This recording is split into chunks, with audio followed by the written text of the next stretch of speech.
120 seconds.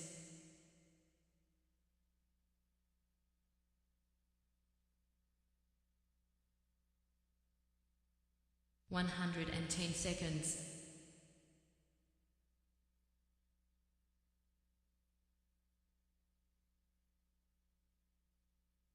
100 seconds.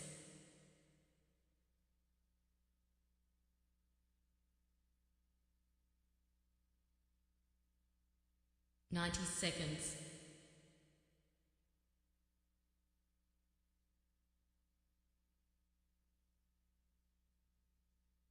80 seconds.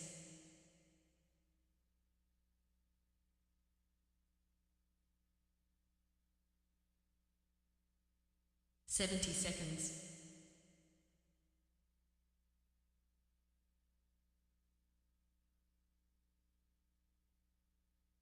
60 seconds.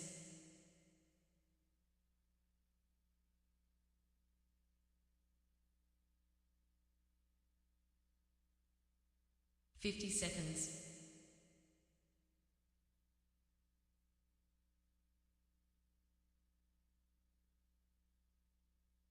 40 seconds.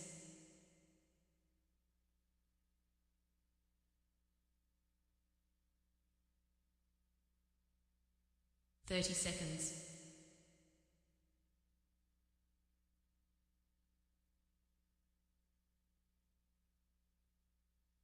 20 seconds.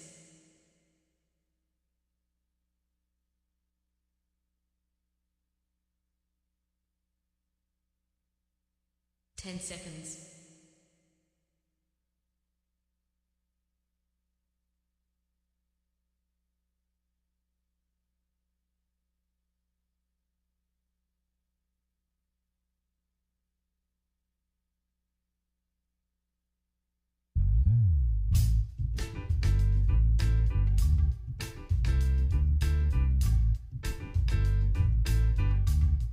'Hi, My name's J.C. McCauley. I'm Naisha McCauley, and you're watching AccessTV.org.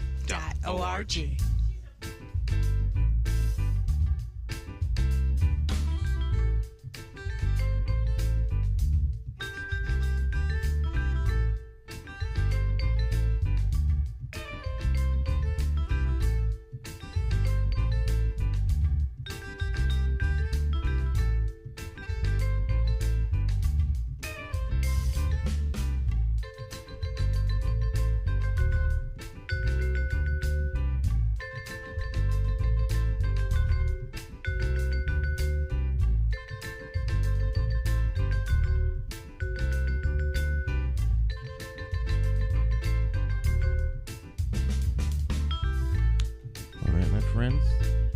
Oh, yeah. It's time to get our talk on. Once again, it's Morning Talk with me, your host, J.C. McCauley, along with the champions of talk. Today's talk champions in the house. We have Cacique joining us via technology Zoom. We got Dr. Bowen.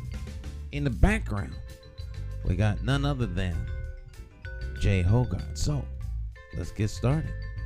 Good morning there, Cacique. Oh, he's busy. Good morning, Stan. I got one of our guests. I'm trying to get him on the phone, straighten him out. All right. It's been a wonderful weekend, a wonderful week. The Taino Chess Club is really picking up speed now. We're having a lot of people coming through, and there's just some incredible news for all the residents of Hartford, man.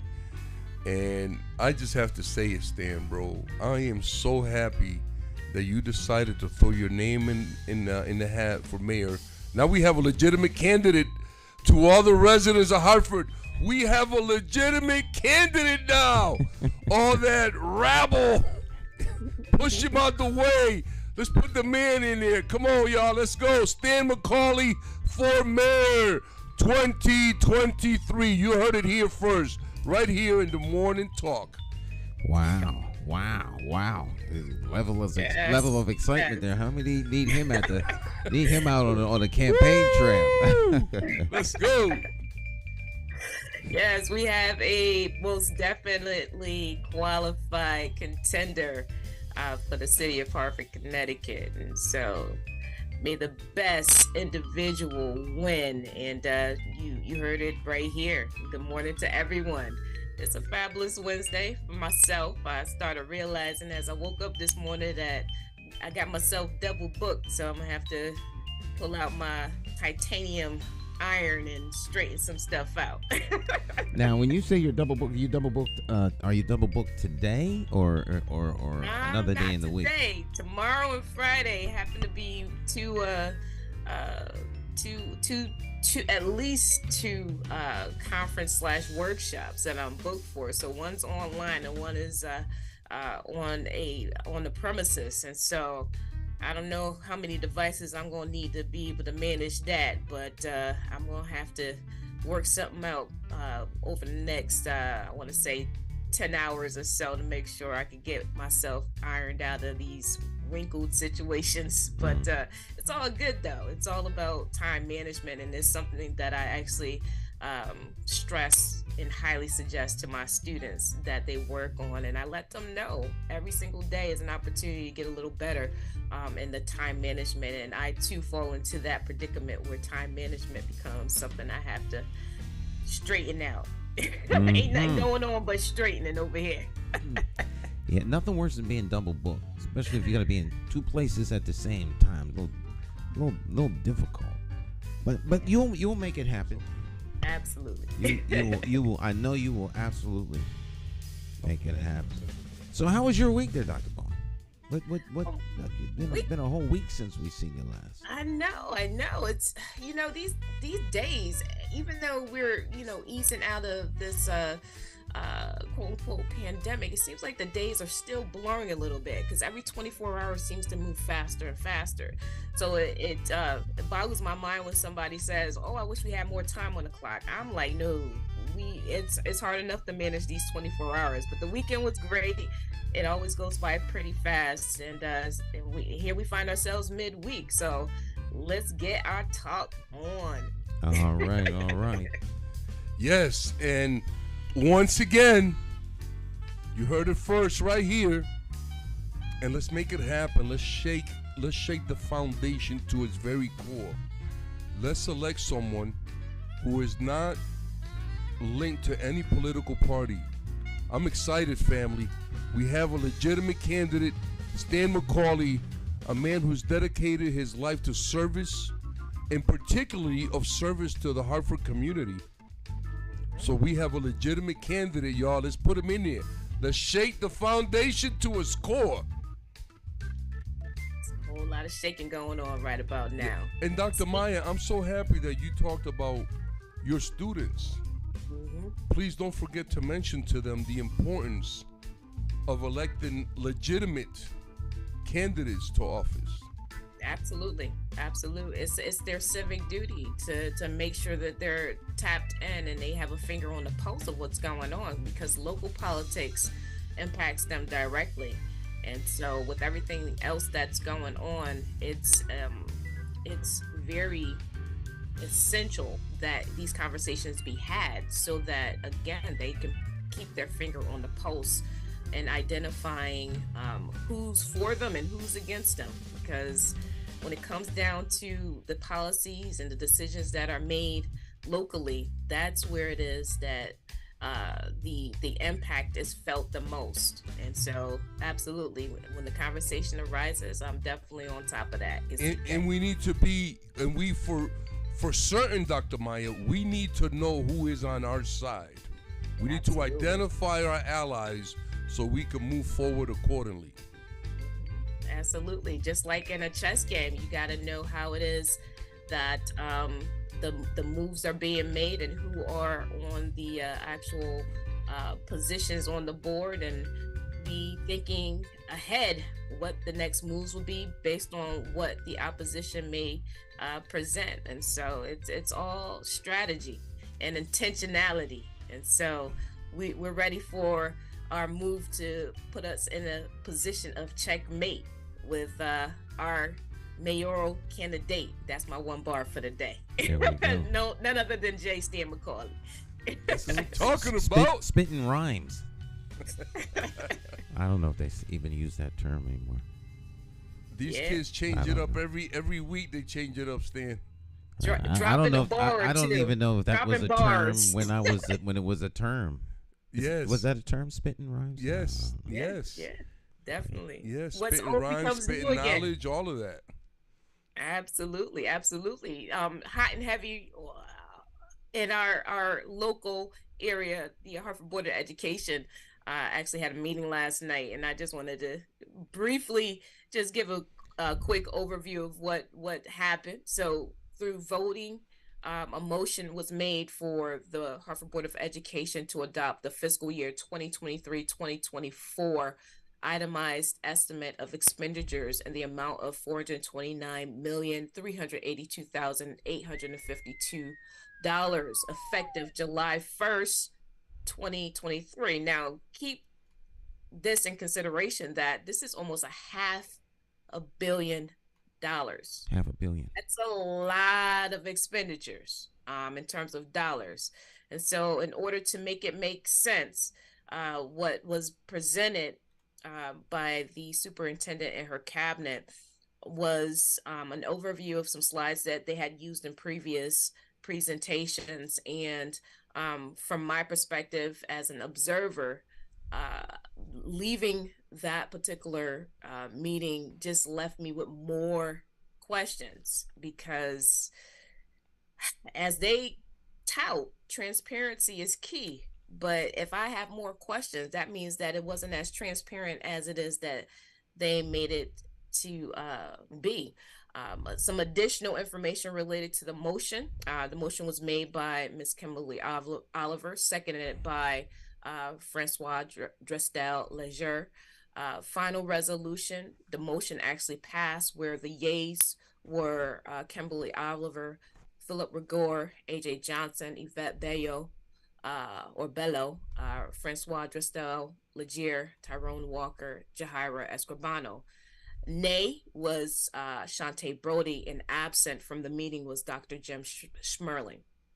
And so, from my perspective, Dr. Schmerling not being there, it presents itself as a quote unquote abstaining from the vote since he was absent. But that's just my humble opinion about not being present for something as important as this. There are a lot of things that were stated in terms of comments. There were good questions coming out of the representation by Shantae Brody, and it again, it left me with more questions.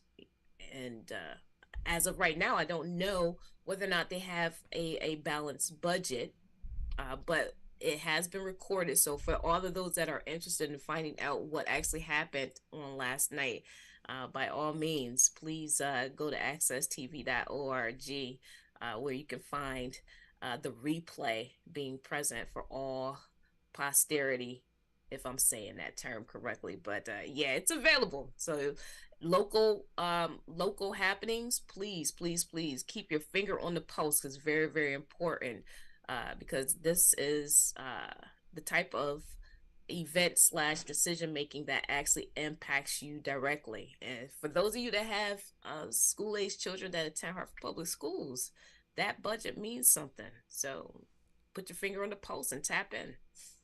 So, Dr. Maya, thank you for that incredible report. I have a couple questions for you. Now, in the past, you have mentioned that there's a pattern with the Board of Ed employees and the Board of Ed members. When the Board of Ed members ask for particular information, that information is not given. Is that pattern still continuing? Absolutely. So it's with intentionality that there's a strategy at play, right? And so, for I can't speak for all board members, but from an observer's point of view, that being myself, an outsider looking in, when it is that I go into the next session of meetings, what's noted, or rather observed by me, is that whatever was presented as a question previously by any board member typically the answer is not presented up front in terms of old business, right? In terms of answering that question, so we could keep a succinct account of what has been addressed, for the public to, keep within the actual communication loop of what's being asked by specific board members to complete and provide a fully rounded conversation and dialogue of questions and answers.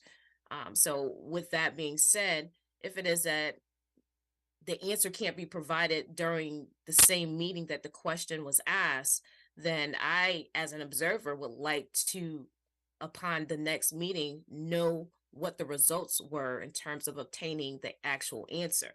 And so it's an interesting dynamic, but I look at it as a strategy that's being deployed, specifically when it comes to the superintendent and her cabinet. Again, with observing these meetings, I always feel like I have more questions personally about things that have been presented that, is it definitely doesn't lend to transparency, in my opinion. And I agree with that. I think that pattern is also a strategy that's a learned behavior. That's a strategy that a lot of racists and bigots use to deny access to people of color. And unfortunately, we see how it manifests itself in us and then how we use it against each other. So I just want to put that out there to our family as to what we're seeing, the type of behavior that we see from the superintendent in her cabinet, because as far as I'm concerned, it is her job to make sure that her staff provide timely and updated information to the Board of Ed members so they can make informed decisions. Absolutely. Absolutely. I mean, interestingly enough, from the superintendent and her cabinet's position, yes, they are administrators. But ultimately, when I start to think about the number of students that are impacted directly and the community impacted indirectly by the types of decisions that are made and the types of information that is conveyed, it's the antithesis of transparency. I mean, you can use a word, but if it is that your actions don't actually fulfill that specific definition of that word, then it's like you're double talking, you're talking out of both sides of your mouth. And so, again, as an observer, it doesn't line up to match. You say transparency is paramount, but then your actions speak completely different. I don't know about you, but I look more so at a person's actions than what they say. You can say Absolutely. you love me, but if you keep on running over my foot with your bicycle, that doesn't seem to be love to me. I agree with you 100%, Dr. Maya. And it's just wonderful to have an opportunity to talk about the behaviors that our managers, because that's all they are. Leslie's a manager, and how they behave and how that impacts the way that services are being delivered to our students and families. And this is why on this show, several times I said before, Leslie has taken us as far as she can take us. She took us through the COVID. Can nobody take that from her? She did a magnificent job, but now it's time for her to move on, because it's going to continue to do more damage because the reason that they don't provide that information is because it's either criminal, because why would you hide it, or is damaging to her and to her administration. Why else wouldn't that information be provided? Absolutely. If we're talking about full disclosure and transparency, then let's have that. But let's not talk about it. Let's actually have it in action. Right. Right. Let's walk it like we talk it, right? Let's walk it like we talk it. Yes, To the absolutely. amigos. Credit to the amigos. And right. And so, a lot of what goes on, obviously we can't know everything, but I mean, we need to really get an understanding of how it is that we were led into the conversation, specifically about the budget, where a $24 million deficit was conveyed, right? And so it was mentioned at least one time, but at the end of the presentation, from my perspective, I didn't hear how it is that the $24 million budget is now no longer an actual issue. You get lost in the weeds when it is that there's so much coming at you in such a short period of time. For me, it's as an accountant, I know that in terms of presenting a budget, things do actually change over the course of time, especially when it is that you're looking at proposed revenue streams, right? But the expenses pretty much, depending on what you plan to keep as mainstays that can't really be touched versus those that are variable. So you've got fixed cost or fixed expenses, and you've got variable expenses. After again listening to the meeting, I'm kind of still in the gray area, right? It's one of those things where you would have, as a observer of the meeting, like to know that $24 million is no longer an issue, right? I know that they're mitigating factors, but in terms of whether or not it still exists, that's still a question mark for me, because it wasn't stated that it's no longer $24 million. Well, I think one of the things that we have to keep in mind, Dr. Maya, is that budgets are really used as scare tactics for employees of the Board of Ed, because that's a projected budget, and that's projected on so many students not returning. There's a number, right? So if those students returning more, then the budget will be bigger. You know what I'm saying? So it's just a scare tactic that they use to we need to cut so many positions and this and that. But that's not what it is, and they need to stop that nonsense. They like you stated earlier, they need to be in full disclosure and in full transparency, and that's not what's happening. That's why they're hiding. So once again, let's call it what it is. Let's call it what it is. Right. We have a guest joining us, so let this guest in the. Let me let our guest into the room. Yeah, a little obfuscation. Obfuscation. Obfuscation. All right. So we're going to be joined by a guest in a few minutes.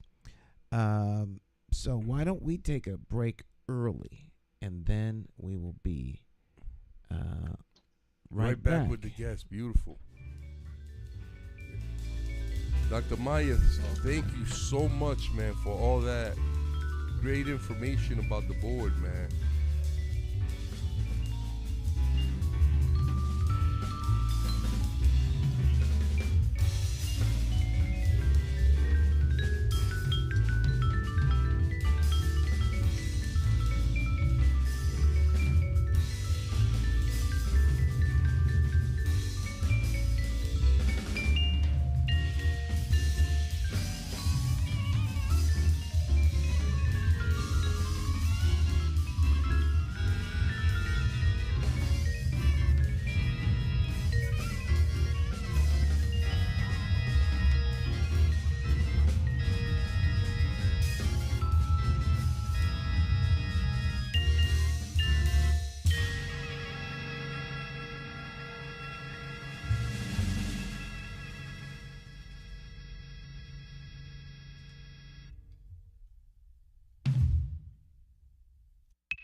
Every bad political decision is made by a politician elected to office. So if you think your vote doesn't matter, just remember this. There are people sitting with politicians in a back room making deals about your future, making policies about your children, making decisions about your neighborhood. To them, You are just a vote. You are not their charity. You are not their cause. You are just a vote. Elections have consequences, and if you don't vote, you are actually voting to keep these people in power to work against you. Now, more than ever, you need to make your vote count. It is time to clear the air and vote for a mayor who is unbought, unbossed, trusted, and accountable to you, the constituent. My name is J. Stan McCauley. I am an independent thinker, and I approve this message. I'm asking you for your vote for mayor of the city of Hartford. For more information, visit McCauleyformayor.com. Declare your independence from the plantation of party politics and free your political mind.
Hi, My name's J. Stan McCauley. I'm Naisha McCauley, and you're watching AccessTV.org.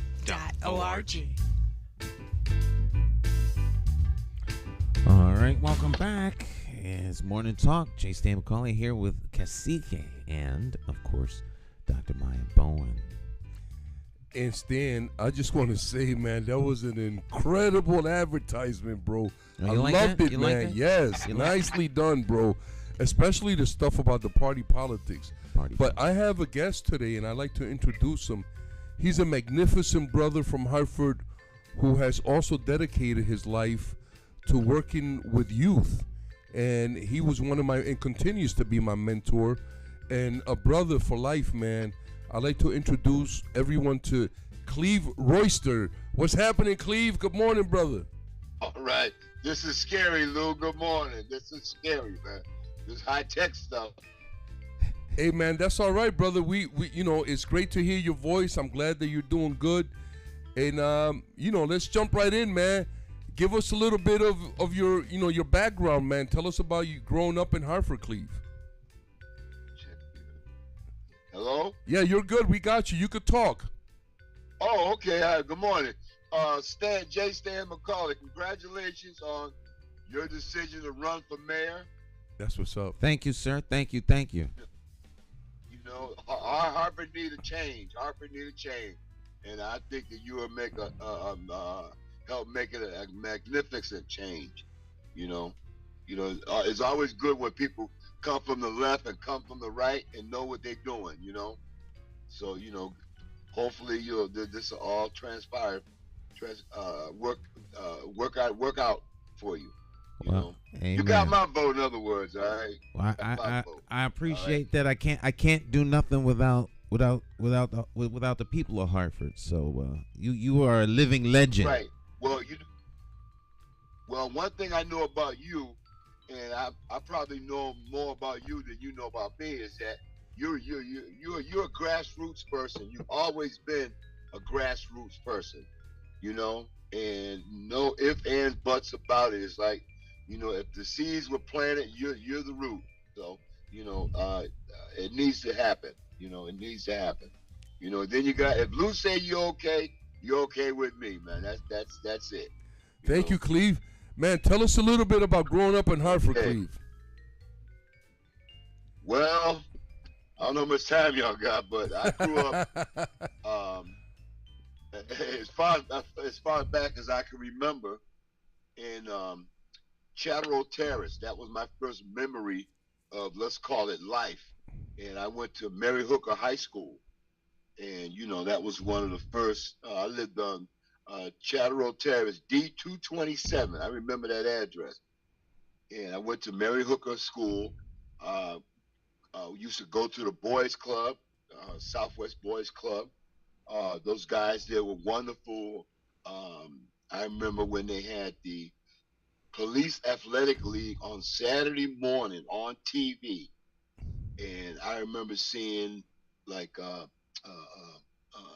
Vaughn brothers, Sammy Vaughn, James Vaughn, the Hightowers, Tommy Thomas. Those the guys that growing up were guys you looked up to because we're from that neighborhood. You also had Jackie Brown, who lived across the street from the boys club, but he wasn't considered a Chatterow Terrace guy because he didn't live in the terrace, But it was great growing up there. Then I moved from there to Bedford Street. Bedford Street was probably a lot of French, Italian, that I can remember. Jewish people lived in that neighborhood. Actually, on Bedford Street, I don't know how many people remember this, but there was grapevines and apple trees and 2-car garages. Okay, and I remember, being a kid with Nick Oliver. Well, not so much Nick Oliver, but the Oliver boys, James Patterson, Alan Campbell, and I know I'm forgetting people. We used to jump the garage roofs in the back of our homes on Bedford Street. You had DeLuco Playground, which was a great playground for us. The problem was crossing Albany Avenue to get to the playground. Then you had Andy Anderson at the Clay Hill Center. So it was like really a community, a real good knit community where also, and this was important for us, is that there was a Stop and Shop or a ShopRite across the street in front of a Five and Dime where your mom could give you a note and you go to the ShopRite and you give it to the store manager named Carmen. This is way before food stamps. And he would give you what was on that note. And then when your mom or your guardian said they was going to pay it on that day, they were paying on that day. This also was a corner store there named Angelo's on the corner of Bedford and Albany Avenue. He would do the same thing. So everybody knew everybody in that community. Now, as far as sports was concerned, the Olivers dominated that area. You had the Olivers. You had Pert Oliver. Ronnie. Not so much Ronnie. Well, Ronnie was younger, but I'm talking about the older Olivers. See, people don't understand the older Olivers. They were great athletes, man. They were. I mean, hey, I know the Oliver that went to Syracuse. Listen, the Olivers were like the first real tough athletes. What I mean by that, you might lose, you might win the game, but you ain't gonna win the fight. Okay. You come down there at DeLuco and they played basketball, they played softball, they played kickball, and I think one of the things that inspired me when I was growing up was watching these guys with their mental and physical toughness. I can't remember his name. Pert Oliver, original tough guy. I was scared of him. Original. Then you had not so much Ronnie. You had, I forget the other one's name, but Herman was like an easygoing guy. But you had two or three Olivers that were tough. Now then you come along. There's Nick Oliver and Ronnie Oliver. They weren't as tough as their brothers. They were good, but they wasn't as tough as their brothers, So, then from there, I moved from Bedford Street to Magnolia Street. And I went from Mary Hooker to Vine Street School. And I ran into guys that always wanted to beat me up at Vine Street School. Dexter Williams Bay, another guy. And I used to run from those guys, man. I used to run from them. During that time, you had the influx of the gangs.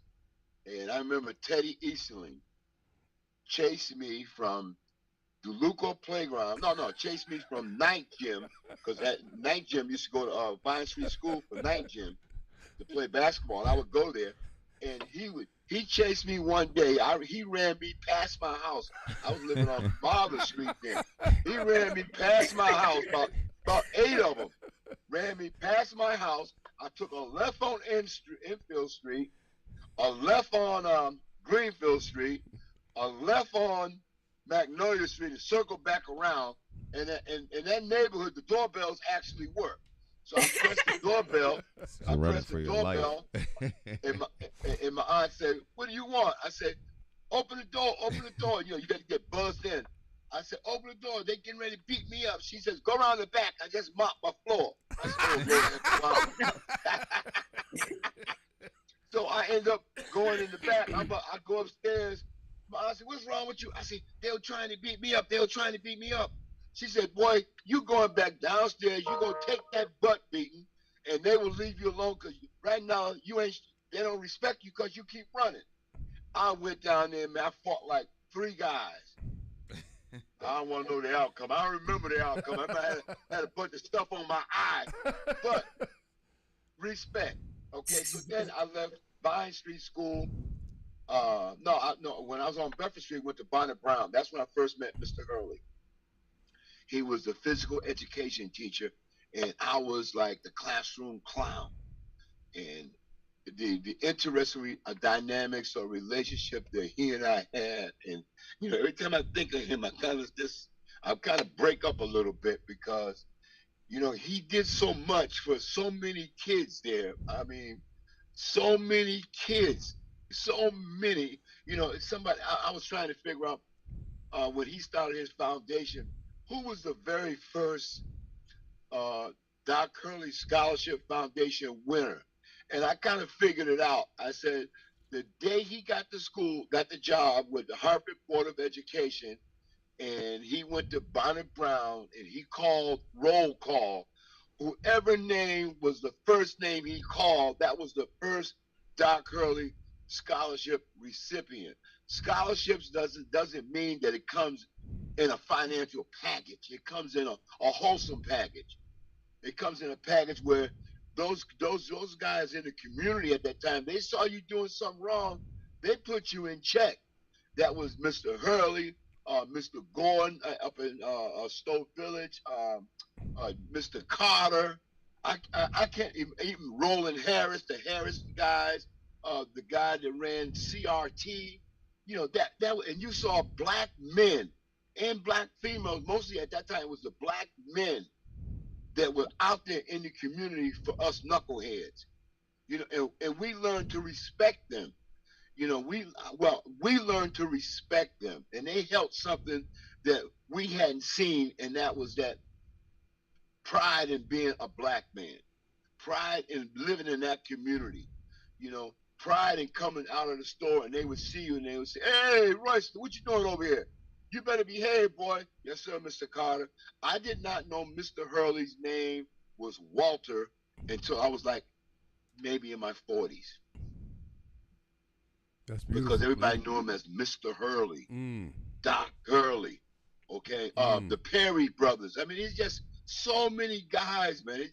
I just want to sit here and cry and say thank you to every one of them. Every one of them guys who took 5 minutes out. You'd be surprised, just like you're doing now, Lou. Just like you're doing, Stan.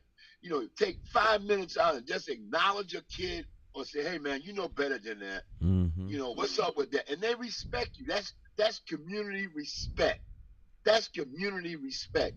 I know when I worked in the Hartford school system, I had the hardest time with the some administrators, with the exception of Barbara Maven, she understood me because she understood what needed to get done for that community as an educator, And that's when they had the special ed programs. And the special ed program was just basically those kids who was, yeah, they may have been somewhat dysfunctional. Those kids needed a hug, a good morning, learn how to say good morning, learn how to shake hands. And Lou, me and your kids, we spent I don't know how many summers going to basketball camps. And I'll say this to this day. Your kids, Lou, always showed me the utmost respect, as well as yourself and your wife, Lou. And our relationship is culminated by what we were exposed to. What we were exposed to. We weren't the North and the South. We were on the same plane. We understood what needs to get done. And we say it like it needs to be heard. Sometimes people say stuff, but it's not how it needs to be said. They'll soft shoe it. I don't soft shoe it, Lou, and I know you got concrete shoes on. I know you don't. And so when we talk about the Hartford community, and I look at the Jordans, Cotton Butler's family.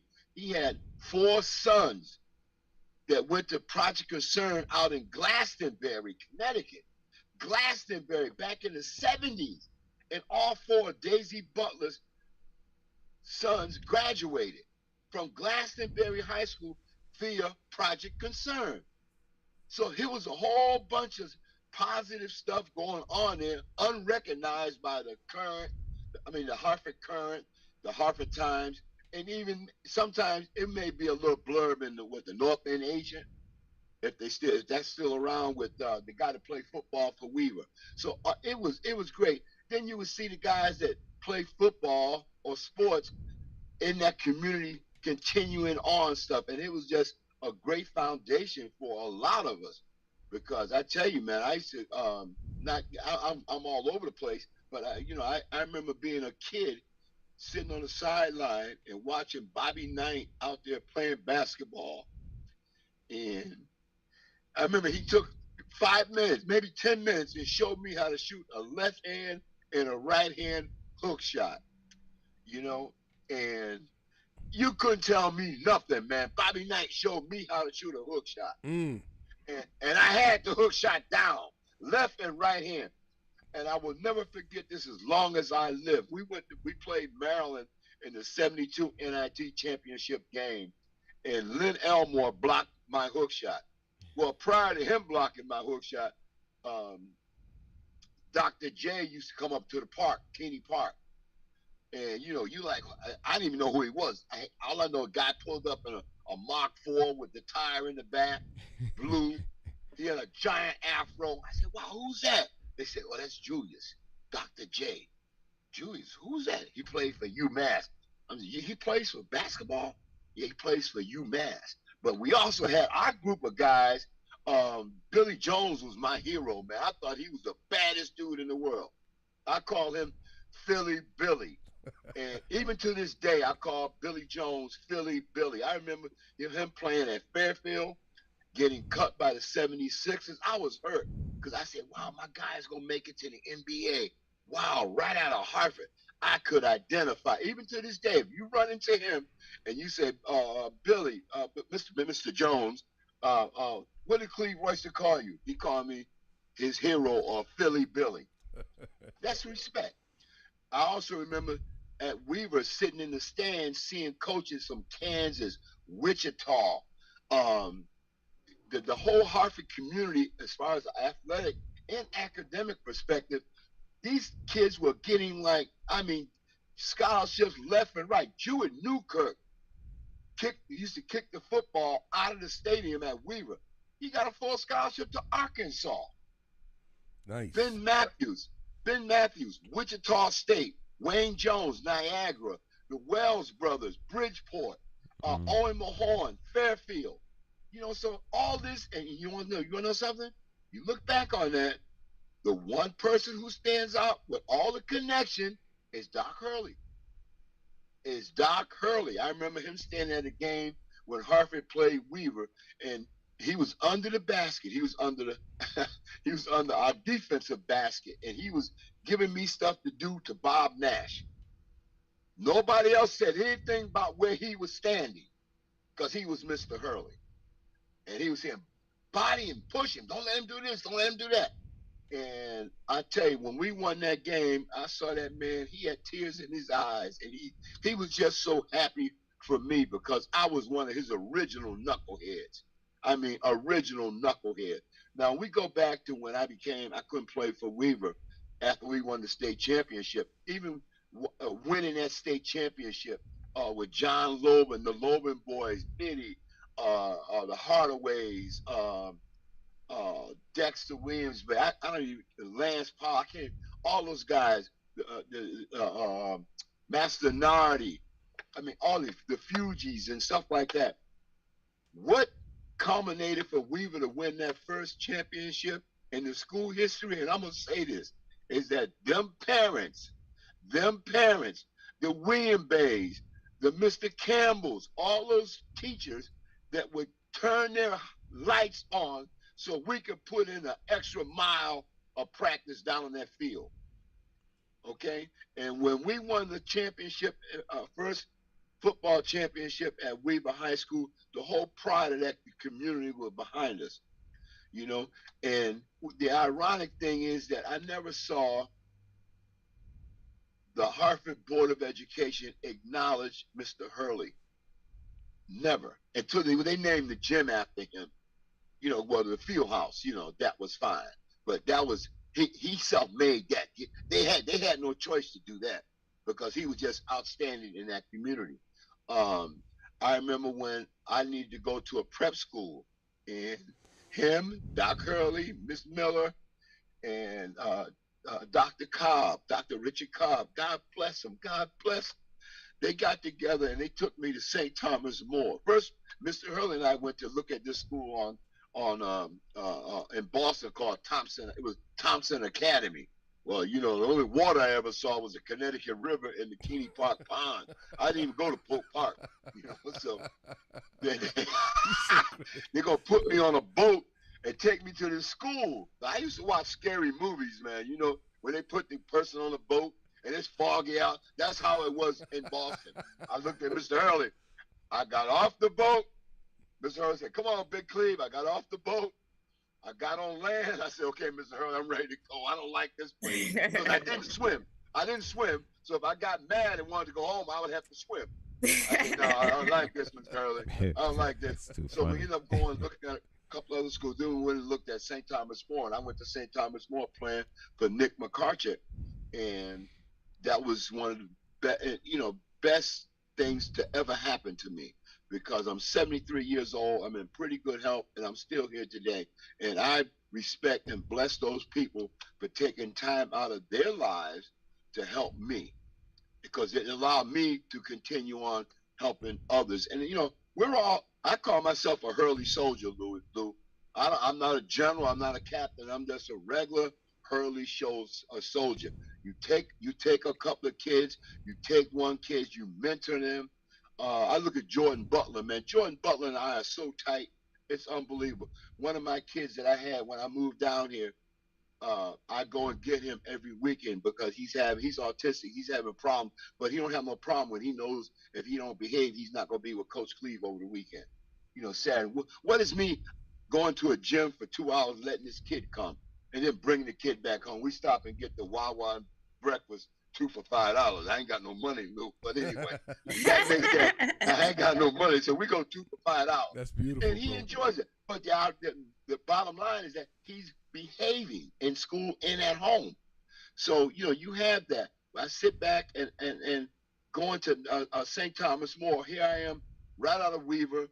Had no clothes. They gave me 2 pair of gray slacks, some wingtips, shoes, the thick sole wingtips, some Argyle socks, a shirt and a tie, and a blue blazer, and 2 powdered blue shirt button down. I said, what's this for? Oh, you got to wear this to go to class. Class? Wait a minute. I was wearing some khaki pants and a plaid shirt from Mr. Fitzgerald's on the Mother's Street, you know? And so, you know, I'm there at this New England prep school. One other guy there named Nehru King. He was from St. Anthony's High School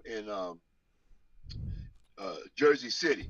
Very pompous, very pompous. I didn't like him, man. I didn't like him. He thought he was the bomb, but when he got on the court, I gave him the old Keeney Park move. He ain't know what to do. So, I see these guys like Dennis Mink and Joe Peterson and Fred Phillips, all Hurley soldiers. They say, hey, Zeke, man, you elbowed me back in, 74. I remember one time Dennis Mink said, yo, you throwing them elbows. Watch the elbows. I said, I'm throwing them. You watch them, okay? And that's our camaraderie. That's our love for each other and respect, So I'm at St. Thomas More. I go down there, all white kids, one other black kid. He didn't act black. He talked very proper. His linguistics was outstanding. I was coming like, yeah, man, what up, man? How you doing, man? How you doing? I had to learn to change the language, because changing the language or changing my thought process changed me. My roommate, I'm a Baptist at a Catholic private boys boarding school, and my roommate is a Jewish kid that got thrown out the synagogue school with a half a jaw. I'm like, what the hell? And so I'm sitting in the room one day, and he said, his name was Bert, man. God bless Bert. And I said, Bert, man, black people always got nicknames for each other. Z, I call Lou after our big boy with respect, we always have nicknames. So I said, hey, that's a cool nickname you got. They call you JB. He said, I don't like it. I said, why? He says, it means Jew boy. Now, let's go back to Hartford. I remember on Mother Street, there was a little Jewish church that those guys, the Jewish people, would come down with the beards and the hat. And I remember that song. Dun, dun, dun, dun, dun, dun, dun, dun, dun, dun, dun. And I remember that. No, I remember that song. I used to sit side the street and watch them come. And didn't understand what it was, but keep it in mind, back then, that community was a very diverse community. On the other side of Brook Street, they had those buildings there. All Italians lived in that building. The little ladies with the black, always wore the black scarves and stuff like that. The Italian guys with the, Apple Jacks and stuff like that. You saw that. Then up on Magnolia Street was mostly Jewish people. And then all of a sudden you start getting, because Charter Terrace, they tore down Windsor Street through redevelopment, and the people that were living in those communities infiltrated the other communities. They was accepted somewhat, not accepted somewhat, so it was a big change. So I'm at St. Thomas More. I remember that. I said, that's not right, man.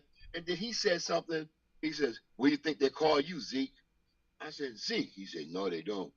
I said, what they call me? They said, they call you nigga. I said, who? He named a couple of guys. Listen, I said, come on, Bert. I had to put my Bedford Street mentality, my Oliver mentality. I went down there and said, yo, man, you been calling me nigga? So Bert and I'm beating the guys up. Bert's hollering, get him, Cleve, get him, Zeke.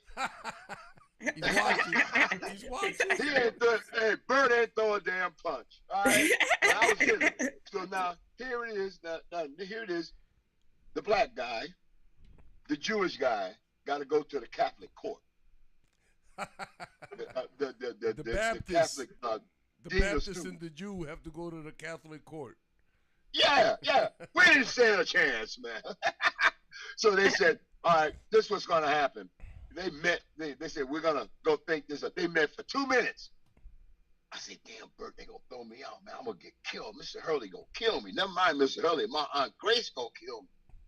They come out. They said, all right, well, we're assigning you to the cafeteria, Cleve, and you guys are to rake the beachfront, because St. Thomas More has that Garden Lake, but they like for that sand to be raked. That was our job. We had to rake the sand 3 days a week and report to the cafeteria by 6:30 every morning. Listen, I went down there weighing 140. I came back, I was like 190. That was the greatest job I ever had in my life, man.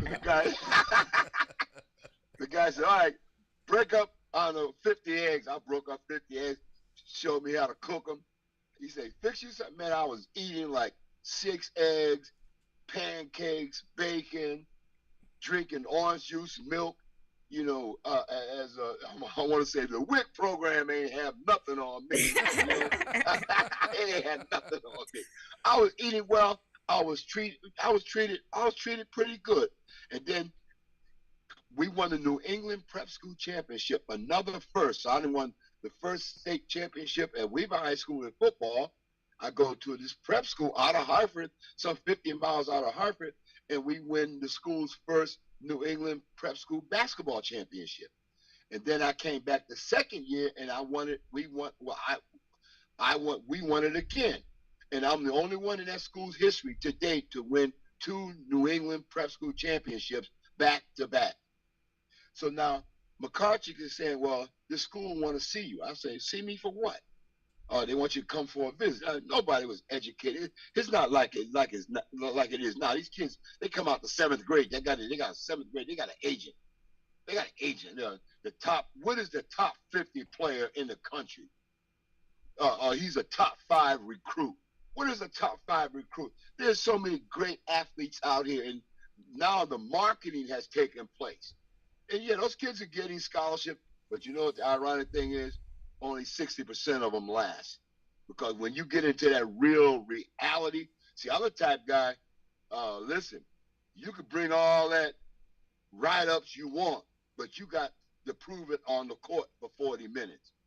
And even though the game is only 40 minutes, I'm going to treat you like you only got 20 minutes. I'm going to be on you the whole time. And I teach from that perspective.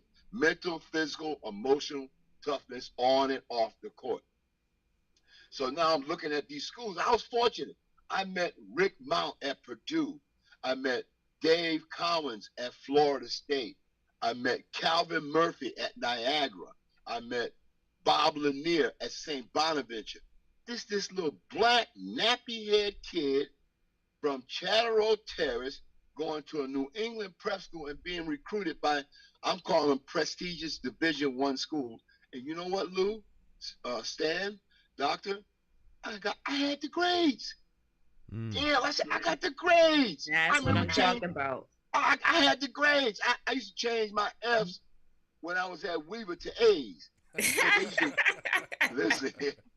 They used to, the teacher had to write it. Then it's not like technology. They used to write F. Man, it took me 2 weeks to find that ink pen to match that flag, match that F.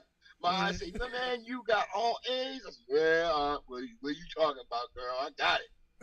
So I'm going to flip back. When I was on Bedford Street, my mother died in the house. My mother laid dead on the couch for 4 days. We didn't know what it was. We had not experienced death. And my uncle came in and started screaming, told us to get out the house. Oh, wow. And my aunt had died, and my mother had died. My father worked for Peddler's Junk on Canton Street, across the street from Bellevue Square. My father, when you see Sanford and Son, I'm Lamont, but I ain't no dummy. Because my father, I ain't no dummy, all right? Sanford, I watch that. I tell people, I say, hey, man, Sanford and Son ain't got nothing on me because I understand the junk business. And I learned the junk recycling business in the 70s, 60s, 70s, because they tore down all of Windsor Street. They tore down all those houses that were black people. They called it the bottom. And they brought that stuff out to the north end, to the dump. And I worked in the dump, picking through metal. People bought, houses there. We get the radiators, the brass, the aluminum, the copper, organize it, and then bring it to Canton Street and sell it to the Jewish people. They had the junkyard, okay, on top of the truck. So one summer we had Frank Miller work for my dad. George and Ralph Hardaway worked for my dad. Gene Walker, a.k.a. Mr. Pimp, worked for my father. And then at night, he put on his magic wardrobe, and he's out there pimping. Whatever. No disrespect, miss. No disrespect. And that was all learning process. I would go with Gene to the gambling sites. He would win $200-300. Tell me, yeah, man, take that home. And I was his banker. I was his banker. He said, if I ask you for money, do not give it to me. I said, okay, man, okay, man. And that's what I did. And Gene Walker, I mean, he was a hood guy up there on Capon Street, you know. And whenever I would come home, I would go see Gene, the guy that ran Jose, son, Ronnie Cole, at the pool room on Barber Street, you know. He used to come get me to go to the boys club out of Chattanooga. I never forget him. When I got stuff, I would bring him I gave him a Niagara shirt, basketball shirt. And he just about broke down and cried, you know. And I'm saying, what's the matter, man? He said, my boy, I saw you on TV, man. I was telling everybody that I knew you, but they don't believe me.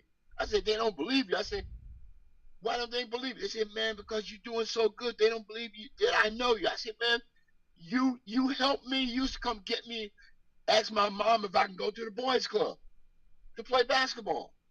You and Sammy Vaughn, Wallace Hightower. I will never ever forget that. So getting back, my mother died, and they came in. It was 5 of us, and they wanted to send us to all these different people's houses. You know, they gonna put us in the system. And my Aunt Grace and my uncle, my Aunt Grace could not read or write. Okay, but if that teacher called, it was an ass whooping. No questions asked. It wasn't like I didn't say that. No. No. Mm-hmm. I remember one time the teacher called. I was in class hanging. We fooling around, and my buddy Moose Watson. Moose says, "Your aunt." I'm hitting inside the head. Your aunt.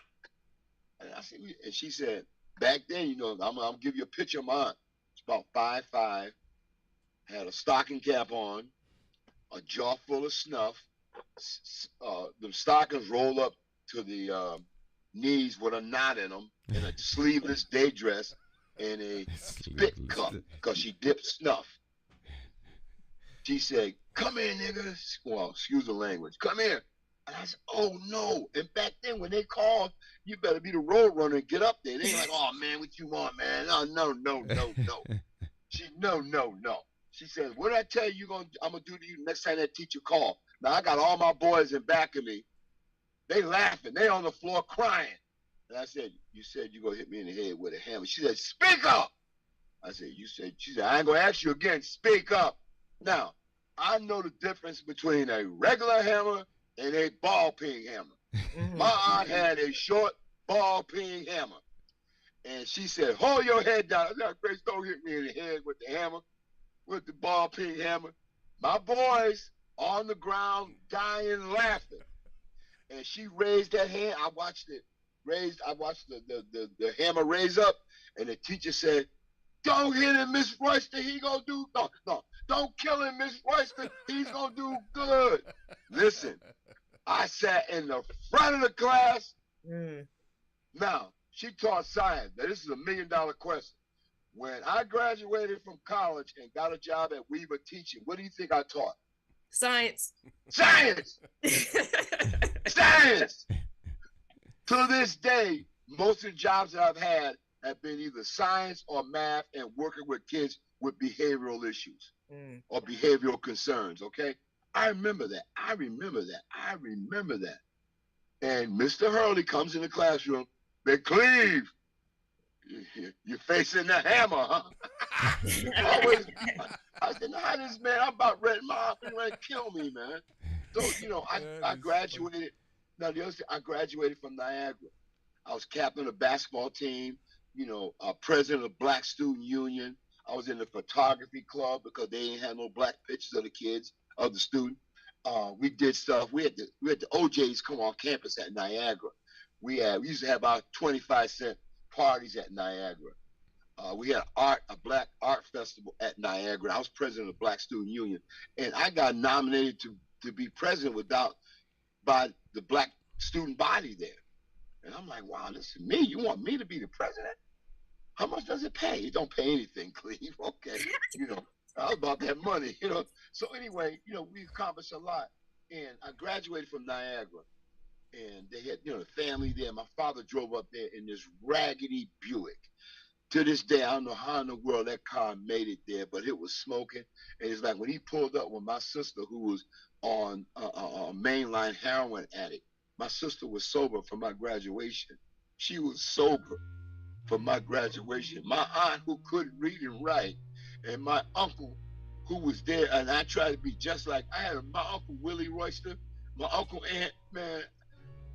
He was like the greatest uncle in the world. And I tried to be a good uncle to my nieces and nephews, just like my uncle was good to me. I try to be like a Mr. Hurley to kids, just like Mr. Hurley was to me, or Mr. Gardner, or Mr. Gordon, or Mr. Andy Anderson, all those guys. It's so many pieces of me that is them. I can call someone, I got to be Miss Hurley today because this guy ain't going to act right. I got to go over there and be Miss Maven today and understand what this kid is going through. And even when I worked for her at Fox Middle, she said, Mr. Royce, I need you to walk this guy home because he's going to get beat up. Okay, Miss Maven. She understood. And I call her to this day, Miss Barbara Maven. I call her one of the best administrators I've ever worked for. I met her. Mm-hmm. You know Miss Maven? I met her. Weaver High School. Yes. Mid 90s. Yeah. Yes. Listen, you ever see her again, you can say, who calls you the greatest administrator in the world? And she gonna say Cleve Royster. But then, what's interesting? The teachers there were trying to hook me up to go ask her to go to a basketball game. I say, man, she's too beautiful. She's in charge. She's a vice principal. I said, I was always scared of her. I don't know what, I can't even figure it out now. I just didn't have I was scared, I was scared. You hadn't read my book up to then, Cleve. Yeah, I hear you. Well, Lou, with that, the book, we'll talk about the book later, Louis. Hey, Cleve, listen, we're going to take a break, man. It's great listening to you and to all the folks listening. This is Hartford history being told by a Hartford legend right here on Morning Conversations. That's how we doing it, family. That's how we doing it. Representing Hartford all day, every day. But now look, I'm in Fredericksburg, Virginia, and guys like Lou, Fred Phillips, a bunch of guys that say Joe Pina. I come up every summer and work Joe Pina's basketball camp out in Bloomfield every summer. And, I do that because I come and I work with, kind of go around with Fred Phillips, men standing up against violence, and I respect that. I have so much respect for that because you know what? Fred think he Mr. Hurley, but a better dressed Mr. Hurley. That's what Fred Phillips thinks. Hey, listen, and ain't nothing wrong with that because Fred Phillips is a magnificent brother, and if he wants to take on some of the work that the magnificent Doc Hurley did, we okay with that, brother. Oh yeah, I'm okay with it too. But I'll keep telling Fred, I say, hey, I'm the number one Doc Hurley guy. He just better dressed. He just better dressed. That's what's up, man. We're gonna take a break, Cleve. Lou, you and I are brothers. We went through stuff. We went through discrimination at a basketball camp where they didn't want you to work. And I remember when I told him, I said, well, if he ain't working, I ain't working. That's right. That's what Did we work, Lou? Black and brown support for real. That's yes, right, sir, and brother. we work. Yes, work, I love it, man. All right, listen, Cleve, we got to take a break, man. Give us a moment, please. Okay. Right. Thank you, brother. All right, my friends, stick and stay. Don't go anywhere. We will be right back.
So my name is Nelky Maldonado.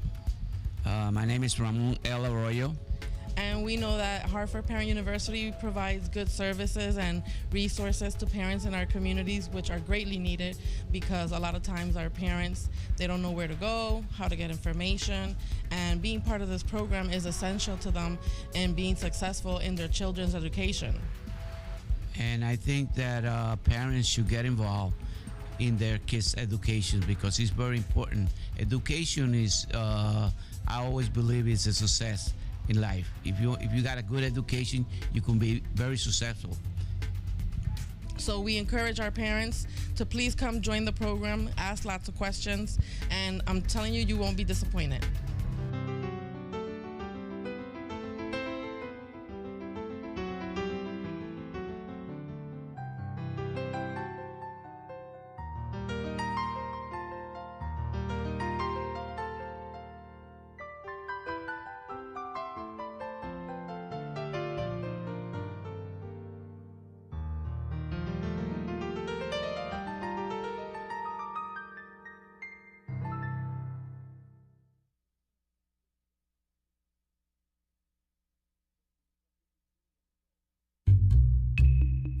How do you define evil?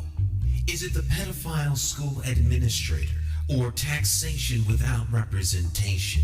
Is it the gatekeeping community leaders who sell out the very people they are fighting for? Or is evil the politician that puts out lies and takes in cash? However you may classify evil, having to choose the lesser of two evils still leaves you with evil. Nowhere does this rule apply more than during an election for mayor. Choosing a candidate that is the lesser of two evils still leaves you with evil. No wonder so many people don't vote. It's time for constituents to flip the script and vote for a mayor you can trust. My name is J. Stan McCauley. I approve this message, and I am asking you for your vote. I, like you, am an independent thinker. So let's sit down and talk about my path to victory and why my plan for Hartford will work. Stop listening to the uninformed evil interests that tell you I can't win. For more information, visit McCauleyformayor.com. It's time to leave the plantation of party politics and free your political mind.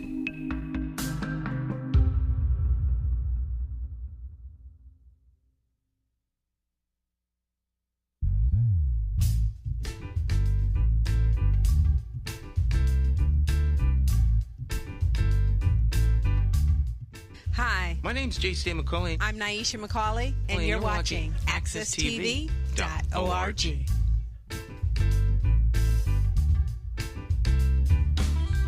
All right, my friends, welcome back. It's Morning Talk. J. Stan McCauley here with the champions of talk, Dr. Maya Bowen and Cacique, along with our special guest, Cleve Royster.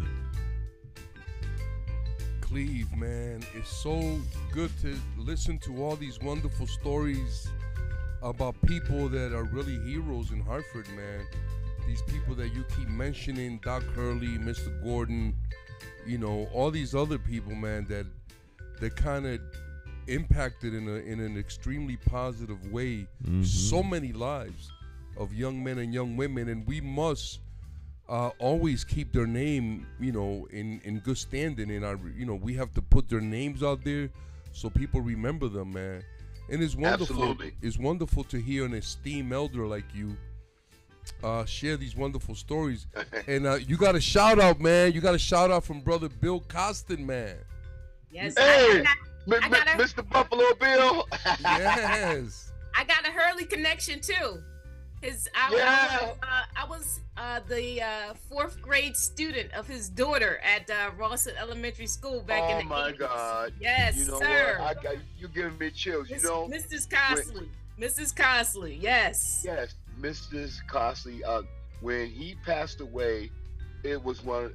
I live in Virginia, and it was a snowstorm, and you know God is good because there was no way in the world all the time that my wife and I got on the bus and I say, baby, I gotta go see Mr. Hurley for the last time on this earth. okay? And we got on a bus, and it was one of the worst snowstorms coming up from Virginia to DC to Hartford. And you know what? That bus actually got there on time. I don't know how that man did that, okay? But when we pulled up at that Hartford bus terminal, the people on that bus was just clapping for him because it was crazy.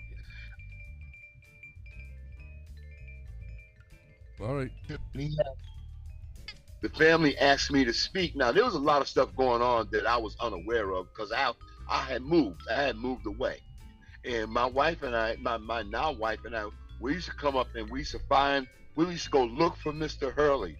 We used to go look for Mr. Hurley, and we found out that he was at some facility in West Hartford. And every time we would go there, he would be gone. And he was a Cowboys fan, so I always would leave him something about the Cowboys. And you know something? I went into his room, and I had made the cover of Niagara University basketball program because I was captain of the team. And I went into his room, and he had the same book program pinned to his wall. And if you looked at the cover, you can see all the different pinholes that he had. When he moved, that book moved. You know, and you can see the pinholes. And I was so touched by that. So we finally caught up to him at the Parker Center. We call it Parker Center back in the day. Now it's something else, Anderson Center. We caught up when we walked in there, and I ran into Jonathan Bruce, and he said, "Hey, Cleve, how you doing?" I said, "Good, good." And Mr. Hurley was in a wheelchair. That wheelchair did a willy. He said, "He's here to see me. He's here to see me. That's my boy, Big Cleve." Hey, hey, Big Cleve, boy, that's my boy, Big Cleve. I said, "How you doing, Mr. Hurley?" And he stood up out that wheelchair and hugged me, man. He said, "Man, you found me." He said, "I heard you were looking for." I said, "Mr. Hurley, we didn't went to your house. We didn't went to the place in West Hartford that you was hospitalized for a minute." And they said, "Go up to the center." I even went to the center there's a day center out in Bloomfield, kind of on Granby Street, I think. We went there, and they say, "No, he's at Hartford today." And we went there, and he was there. And I forget the guy that died recently that drove him around. Another guy that gave Mr. Hurley hell at school. But you know what? That guy drove Mr. Hurley around for years. I can't remember his name offhand. But you know, that kind of stuff. It was so much good. I look at Dr. Richard Cobb. He was Weaver's team physician. He wanted me to go to Providence, but I ended up going to Niagara. He said, "I ain't mad at you." But what I'm going to allude to, now let's talk about all of a sudden, all these private and Catholic schools start accepting and taking. Now it's different between accepting, you go through the application process, we'll accept you. But then they say, "Wait a minute, we're going to take this guy out of that community." John Pinckney, Avon Old Farms, he's a minister now, or a pastor. John Pinckney. I remember Donnie Lambert was like one of the best point guards I played with. Dee Matthews, great point guard. Dee decided to stay at Weaver. Donnie went to Kingswood. And Lou, y'all, I'm talking back in the day. I ain't talking about now you go to the prep school, it's more of us there than them, in a sense. You know, in a sense. And you look at all these kids at these private schools now, getting their books done, getting scholarships and things like that. There was a whole bunch of trailblazing that had to take place, okay? So now you look at, they got postgraduate programs, and it's mostly filled with minority athletes, and that's fine. Hey, by any means necessary, get you an education. Because if you're an athlete, you have a carrot. And if you don't manage that carrot correctly, it's go bad on you. Example, look at this guy, John Morant. How do you, in our minds, how do you mess up at that level? You know, but it happens. Humanness is shown. His humanness is showing, right? He's Right, young, exactly. immature, right? Yeah, Yep. it happens. It happens, and it just amazes me that you see this. My own cousin, Michael Irvin. I'm like, Mike, you can't be alone at no night anywhere in this country because people coming at you, but you decide to venture out alone, and look what happened. I mean, he knows that. That's nothing new, But it's so much stuff that's going on. I live here in Virginia, Fredericksburg, and I try to do my basketball. And I'm doing 17 basketball games a week. It just ended this past Monday, and it was great because athletics and seeing the kids play and messing with the kids on the court, and that's my therapy. Please believe me, God, that's my therapy. I feel so much better. I may go in there like all energetic, but at the end of the day, I'm walking off the court like Fred Sanford because, I'm done. I'm done. I have to regroup, and I'm done. And even here, I see stuff. I got a kid that plays for St. Michael's up in Vermont that I happen to know the coach up there, assistant coach. And, Lou, you remember Shea Berry from Fordham? Yes. He's at St. Michael's. I called Shea Berry, and I said, Shay, I got this kid down here, man. He's the best kept secret in Virginia. Shay said, when can he come up to visit? I said, when do you want to see him? He says, how about Friday? I said, he'll be there. That kid plays for St. Michael's right now. And you can go on St. Michael's men's basketball roster. His name is Jacob Donover. Okay? A kid. Now, what I'm alluding to is that Shay knew us when we were in our prime because we worked for him and Nick McCarthy at Fordham basketball camp. That's when you came up with the original Labrador dog thing, Lou.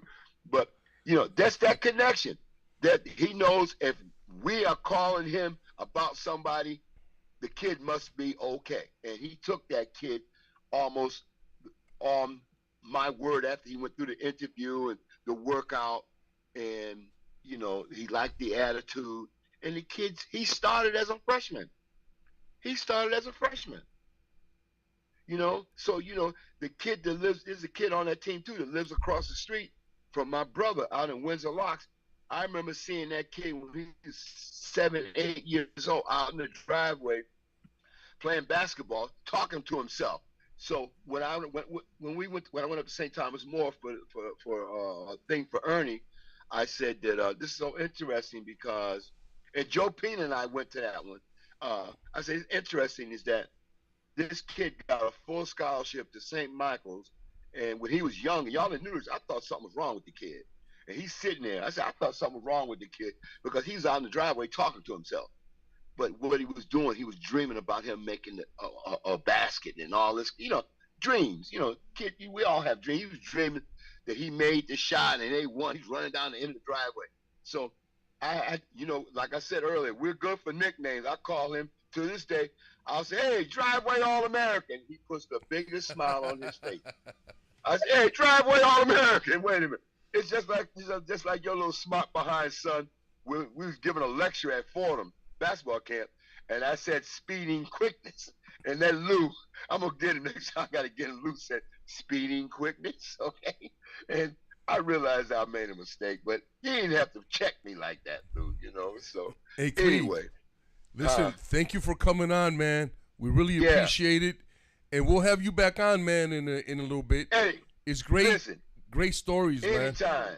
And I want to correct one thing. Stan, you got half of my vote.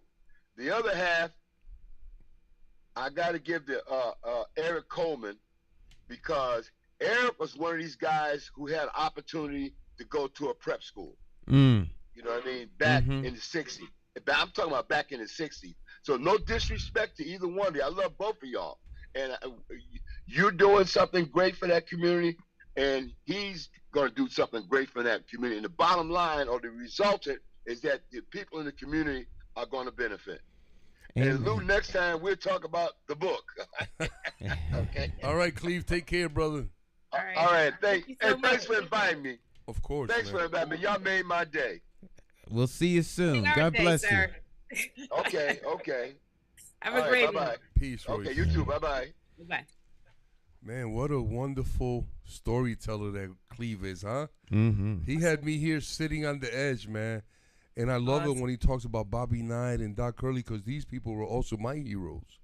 So yes, I can definitely relate to that. Yeah, definitely. You know that the historical aspects of Hartford in terms of all the individuals that grew up on these streets. The thing that he pointed out that stuck with me was related to the respect that actually was given in both directions, from the youth to the adults, and those adults that actually took the time. And he mentioned 5 to 10 minutes. That's all it takes. It's all it takes. It's not rocket science. It's all about building a relationship and identifying that the respect between two human beings can establish a foundation that can actually allow for both individuals to grow in multiple ways in terms of having an understanding of how to relate to each other. So that was awesome. That was totally awesome. And yeah, the Hurley connection definitely here live on Morning Talk Wednesday, Yes, definitely. March 8th, 2023. It's all good. It is all good. And to borrow Cleve's term, I think that to some degree we are all Hurley soldiers, man. 'Cause Hey, he the put it connection out is there, there. man. Yeah. Connection is there. Magnificent. I just wanted to talk on something real quick, bringing us back to the Hartford Board of Education meeting last night. So it was clear that the superintendent was alluding to some community forums that had some notable attendance. However, what ended up happening is that the presentation of questions asked and answered were not posted to the actual website, that being board docs or any other uh, notable uh, location online for the community to actually access. So the question then becomes, where are these FAQs in terms of a link regarding the budget, right? So that's MIA, that's missing in action for us. And then additionally, what is noted to be a question is how many people actually attended these forums that the superintendent noted along the way of the budgeting process. And then so lastly, based on what was gathered from this presentation, how it is that uh, individuals in attendance at that meeting and other meetings didn't really have a platform to actually pose any questions that could actually be addressed and live conversation between the superintendent's cabinet and herself. So ultimately, final question is, where are the analytics being made available to us as a community and as stakeholders of Hartford Public School System? That again, the transparency is very much lacking. So we're hoping that going forward, that there is some corrective actions put into place so that the community can become well informed regarding specific inputs, and those outputs would be answers to questions that have been posed, as well as making sure that if we're using technology, make sure those links are available. So, Dr. Maya, Yes. I think that from the information that you're providing us, I surmise that it's nothing more than more evasive action taken by the superintendent and her staff, which really speaks about the lack of accountability that we're seeing. And I think that disrespect and lack of consideration for this community, the families and the children of this community, is becoming more and more like evident every day, is more ramped up. It's right in our face. Yeah, it's man. interesting. It's interesting, Lou, right? So imagine for a second that I asked you to exchange a $20 bill for $100 bill, right? But in fact, what ended up happening is right in front of us both, I actually gave you a 20 for a 20. And so in terms of the request, it never happened because you didn't exchange the denomination that I was asking you for, right? Or the ask is not presented with the results of the desired request, a 2400, but you did a 2420. And so it's right in front of us, right? It's all about whether or not individuals are paying attention to how it is that what appears to be the shuffle game, right? We're shuffling around certain things in terms of a lot of words being used, but ain't nothing really being said.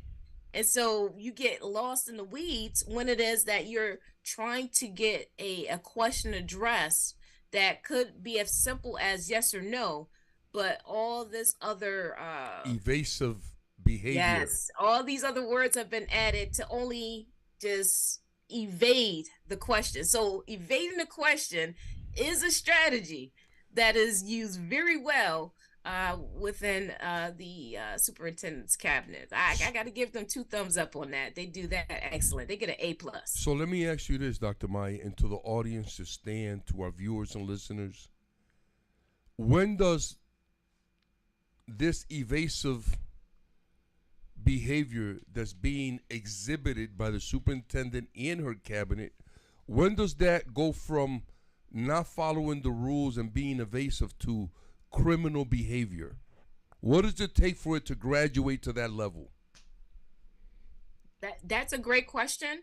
So in terms of whether or not the rules and the policies are actually being followed, that's going to call into action individuals that actually pinpoint that and are then taken seriously enough to change said behaviors, because until it is that the behaviors are actually changed, right? So it can be addressed, but if it is that there's no follow-up with consequences, then we're going to get the status quo that we get. So let me ask you a follow-up. Let me ask you the same question in another way. Okay. What is the recourse for members of the Board of Ed who are being denied pertinent information to do their job to the best of their abilities? What is the recourse for members of the community who are met with the same type of pushback? So in terms of being membership of the community has to hold the task who they elected in terms of board representation, right? They've got to be on them like white on rice, right? So or brown on rice, because it's brown and it's white rice. So here's the thing: where it is that you're paying attention, you have your finger on the pulse, hold your elected officials accountable to address those issues. If you hear or don't hear something being posed to the superintendent or the cabinet to be addressed, then you yourself have to say, hey, elected official, listen, I asked you to actually do this, X, Y, and Z, and that has not been done. When are you going to get that done? So it has to be consistent, Lou. It has to be consistent. Let me ask this question, Dr. Maya. Yes. From what I understand, now please correct me if I'm wrong. You know, you stand members of our listening or viewing audience. But as far as I understand, the superintendent is supposed to answer to the members of the Board of Education. That's correct. That's correct. They are the supervisory. They are the supervisory board. So here's the question: what happens when the superintendent is not responding appropriately to the request made by either community members or Board of Ed members? What is the recourse? What is the next level? Who do they complain to? Do they go to the mayor? Do they go to the State Board of Education? Because people want to know. I'm asking these questions because our audience wants to know. It's a very relevant question that you ask, because look at this from this perspective, Luke. When it is that you become a board member, you have to understand your role as being a supervisor of the superintendent. Where it is that you don't understand or carry out your role as a board member in that way, then that's going to be problematic. So the next level would be whichever government body that would be able to chime in on specifics. But initially, really and truly, Lou, think about it this way. When you're hired to do a job and it's based on being a supervisor, you yourself have to understand what it is that you're going to have to do in that supervisory role. Now, if you don't do that, then of course there's someone higher above that can speak about it. But again, initially, that higher above is not the one that's sitting in the seat to actually place that vote. So the mindset in terms of a Harvard Board of Education board member has to be that I'm here to supervise what it is that is going on in respects to the superintendent and the cabinet or her cabinet. And if I do this well, then questions that I ask will ultimately be addressed and hopefully in a timely manner. But if I don't see myself as a supervisor, but more so as a colleague and friend to rubber stamp, then we get the status quo that we have. Your answer is interesting only because I know you so well and you're a dear friend. You sound like a superintendent. Listen, this is why I went into the doctoral program, because I saw myself stepping into that role. Well, but I don't live in Hartford, so that's right. But I only say that to say this: what you need to do would be to answer his question directly. Mm-hmm. Fire her. Oh, that's okay. So yeah. So I mean, if the employee, there you go. If the employee doesn't do the job that they were hired for, that's how you hold them accountable. And the board members, you vote them out of office. The ones that are appointed by the mayor, you elect a better mayor or a different mayor, or you put the squeeze on them, and you get rid of those appointees. All of this, all of these people answer to the constituents, and if you let them get away with it, then they will get away with it. And the status quo. And make no mistake about that. It's what it is. That's right, Stan. Thank you for redirecting that to simplify it and answer your question directly, Lou. Terminate. And and I think that that's my point, that when these things aren't happening, then we have to look for recourse. And sometimes that recourse could mean corrective action, but it could also mean going right to termination because they're not following directions. And I think that generally what happens is that, once you fire the superintendent, then everybody runs for cover. And that's also dangerous because what ends up happening is the same people, because when you're superintendent, you got to go in with the understanding and everybody under you, if you didn't bring them with you, they want to see you fail. I don't care how much they tell you they love you and, she's great or he's great. They want to see you fail. That's human nature. That's the way we've been socialized. So in order for you to be the most successful managers, they bring their own team or they build their own team. People that they can trust, people that they can count on, people that are going to represent them in a professional and in an appropriate way. You know what I'm saying? And so we don't have that. I remember I went to a meeting at Buckley with the assistant superintendent. She ended up being some lady ended up being the superintendent in Bridgeport, and they ran her out. I think she had to be escorted out by the police because she went to Bridgeport with the same nonsense that she was here with. We had a meeting at Buckley. She refused to answer questions from the community. And when we started ramping up the questions, she packed up and left and didn't say anything.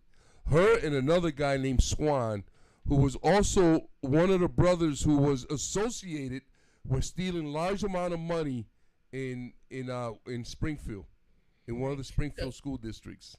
To your point, Lou, right? Yes. So you said, you either bring your own, representatives or cabinet or team with you.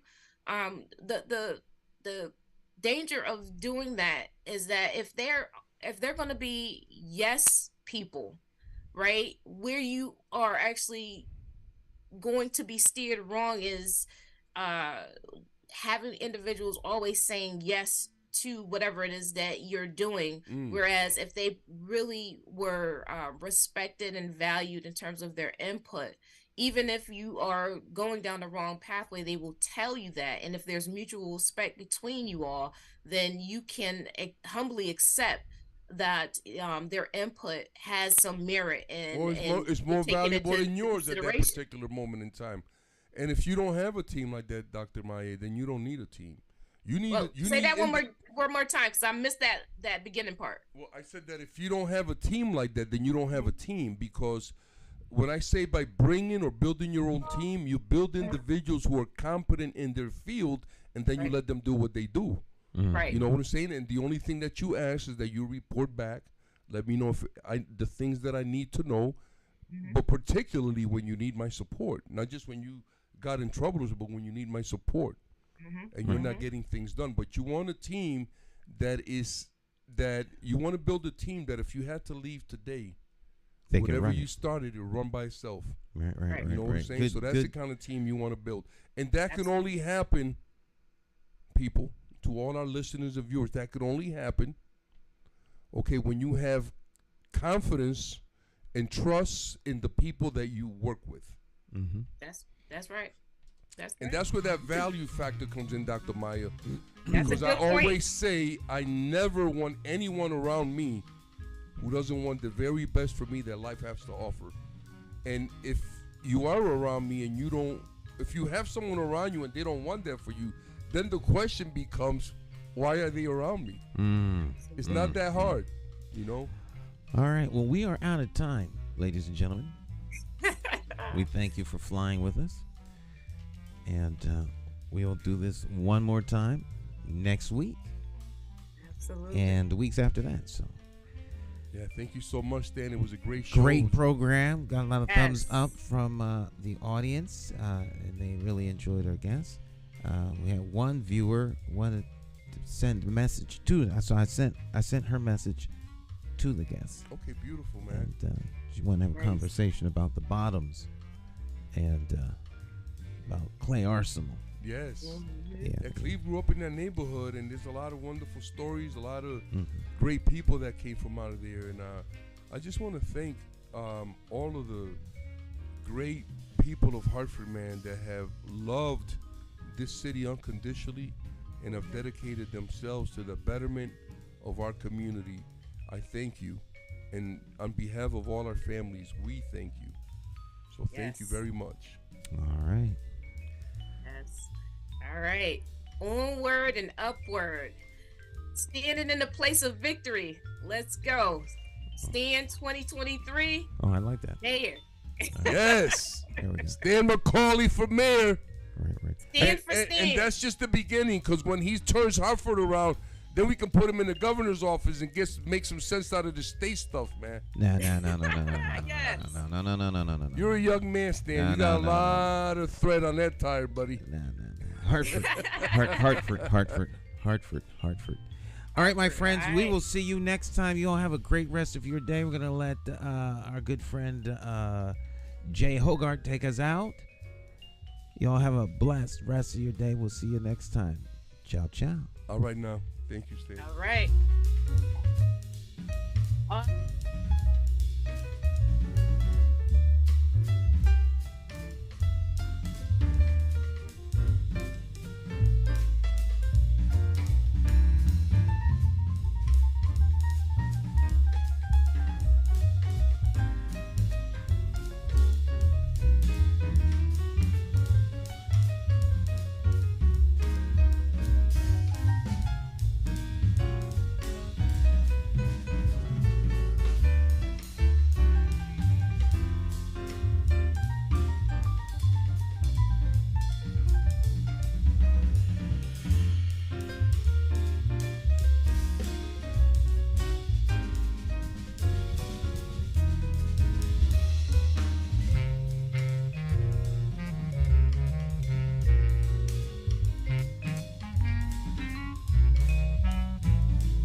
Every bad political decision is made by a politician elected to office.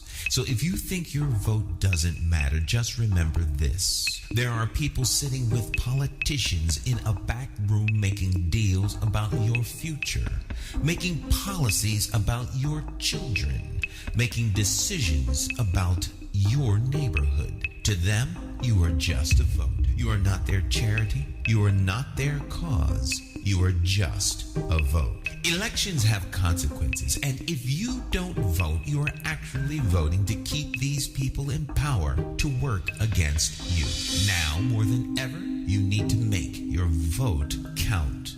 It is time to clear the air and vote for a mayor who is unbought, unbossed, trusted, and accountable to you, the constituent. My name is J. Stan McCauley. I am an independent thinker, and I approve this message. I'm asking you for your vote for mayor of the city of Hartford. For more information, visit McCauleyformayor.com. Declare your independence from the plantation of party politics and free your political mind.